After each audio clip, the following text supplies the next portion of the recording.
Adanya dugaan praktek tindak pidana korupsi dari aktivitas pembangunan siring Jalan Bukit Besar Pulau Panggung Muaro Danau di Dinas PUPR. Kejari Muaro ini nyita duit sebesar 150 juta rupiah. Salah satu bentuk komitmen pihak Kejaksaan Negeri Muaro Enim juru memberantas tindak pidana korupsi di wilayah hukum Kabupaten Muaro Enim. Aktif melakukan penegakan hukum korupsi diantaranya dengan menaik ke tahap penyidikan pada proyek pembangunan siring Jalan Bukit Besar Pulau Panggung Muaro Danau Kecamatan Semende Darat Tengah di Dinas Pekerjaan Umum dan Penata Ruang atau PUPR Muaro Enim, serta menyita duit tunai 150 juta rupiah sebagai barang bukti.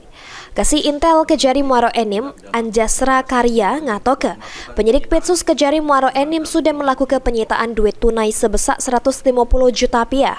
Selanjutnya, duit sitaan tersebut bakal digunakan sebagai barang bukti pelengkap untuk persidangan.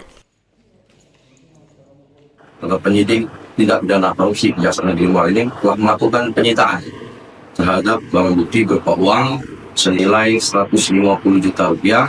Adapun barang bukti ini kita sita dalam perkara dugaan tindak pidana korupsi pada pembangunan siring di desa Pulau Panggung Muaro Danau, Kecamatan Semende Darat Laut. Ini nanti akan dijadikan barang bukti ketika sudah pada tahap persidangan. Ini penyidik Petsus Kejari Muaro Enim masih terus mendalami dugaan tindak pidana korupsi dari pembangunan siring pada Dinas PUPR Muaro Enim terkait dugaan pelaku anyar serta siapa bae yang terlibat. Mardiansyah, PAL TV.